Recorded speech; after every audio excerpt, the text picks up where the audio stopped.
ఈరోజు CPM party Bhadrachalam పట్టణ committee ఆధ్వర్యంలో భద్రాచలంలో ఫ్లడ్ సిచ్యువేషన్ మీద సుభాష్ నగర్ ప్రాంతంలో ఉన్నటువంటి కరకట్టని, అలాగే ఇక్కడ రామాలయం సమీపంలో ఉన్నటువంటి విస్తా కాంప్లెక్స్ దగ్గర ఉన్నటువంటి ఈ ప్రాంతాన్ని ఒక బృందం పర్యటన చేసి పరిశీలన చేయడం జరిగింది.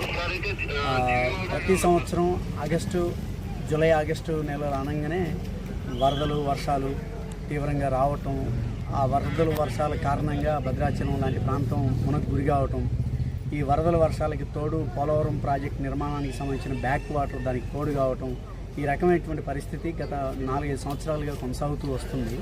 కానీ ఇట్లాంటి పరిస్థితి జూలైలో ఆగస్టులో ఉంటుందని ప్రభుత్వానికి అధికారులకి ఆ రకమైనటువంటి అవగాహన ఉన్నప్పటికీ కనీసమైనటువంటి ముందస్తు జాగ్రత్తలు కానీ చర్యలు తీసుకోకపోవటం, ప్రత్యామ్నాయ ఏర్పాట్లు చేసుకోకపోవటం అనేది ఇది పరిపాటిగా జరుగుతూ ఉంది.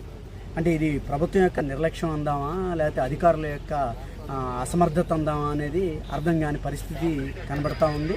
ఇవాళ సిపిఎం పార్టీ పర్యటనలో తేలినటువంటి ఒక ప్రధానమైన విషయం, విస్తా కాంప్లెక్స్ దగ్గర ఇవాళ గత 24 గంటల కాలంలో అటు మధ్యప్రదేశ్లో, ఒరిస్సాలో, ఛత్తీస్గఢ్లో ఆ పైన కురిసినటువంటి వర్షాల కారణంగా అక్కడ ఉన్నటువంటి వాటర్ అంతా చాలా ఫ్లో ఒకే రోజులో 16 అడుగులుగా ఉన్నటువంటి గోదావరి కాస్త దాదాపు 40-43 అడుగులకి చేరుకునేసరికి ఇక్కడ ఉన్నటువంటి అధికార యంత్రాంగం అప్రమత్తంగా లేని కారణంగా మొత్తం కూడా వాటర్ అంతా కూడా విస్తా కాంప్లెక్స్కి వచ్చేసి అక్కడ ఉన్నటువంటి మోటార్లు మొత్తం కూడా కాలిపోయినాయి. అవి పనిచేయనటువంటి కారణంగా అక్కడ వస్తున్నటువంటి నీటిని వెనక్కి లాగేటువంటి అవకాశం లేని కారణంగా విస్తా కాంప్లెక్స్ దగ్గర అన్నదాన సత్రం మొత్తం కూడా మునిగిపోయింది.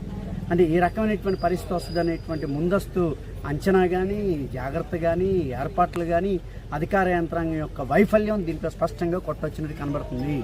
సిపిఎం పార్టీగా ప్రతి సంవత్సరం ప్రత్యామ్నాయ చర్యలు, ప్రత్యామ్నాయ ఏర్పాట్లు మే నెల నుంచే చేసుకోవాలని చెప్పేసి గత అనేక సందర్భాల్లో అంతకుముందు ఉన్న కలెక్టర్లకి, అంతకుముందు భద్రాచలం నియోజకవర్గ అధికార యంత్రాంగానికి పదే విన్నవించినా సరే ఫ్లడ్ వచ్చిన సందర్భంలో వస్తున్నారు, పర్యటన చేస్తున్నారు, ఆ జాగ్రత్తలు తీసుకోండి, ఈ చర్యలు తీసుకోండి అని చెప్పేసి అధికారులకి పై స్థాయి అధికారులు ఆదేశాలు ఇచ్చి వెళ్ళిపోవడం తప్ప అందుకు ముందస్తు ఏర్పాట్లకు సంబంధించినటువంటి చర్యలు మాత్రం ఏ రకంగానూ ఇక్కడ కనబడట్లేదు. సుభాష్ నగర్ దగ్గర ఉన్నటువంటి కరకట్ట నిర్మాణం ఇంకా పూర్తి కాలేదు. దాని ఫలితంగా ఆ చుట్టూ ఉన్నటువంటి పంట పొలాలు మొత్తం కూడా ఈరోజు చాలా తీవ్రమైనటువంటి నీటకి మునిగినటువంటి పరిస్థితి ఉంది. ఆ రైతుల యొక్క పంటలు, ముఖ్యంగా పామాయిల్ ఆ ప్రాంతంలో ఈ సంవత్సర కాలంలో వేశారు. ఆ పామాయిల్కి జరిగినటువంటి నష్టాన్ని ఎవరు భర్తీ చేస్తారు?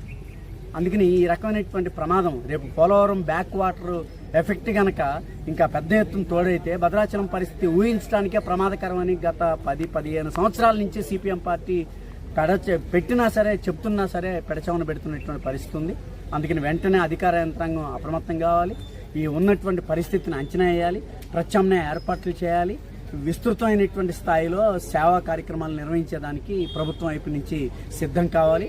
ఎక్కడా కూడా అలసత్వం కానీ, అసమర్థత కానీ ప్రదర్శించడానికి వీలు లేకుండా ఆ రకమైనటువంటి జాగ్రత్తలు తీసుకోవాలని చెప్పేసి సిపిఎం పార్టీ ప్రభుత్వానికి గట్టిగా డిమాండ్ చేస్తూ ఉంది.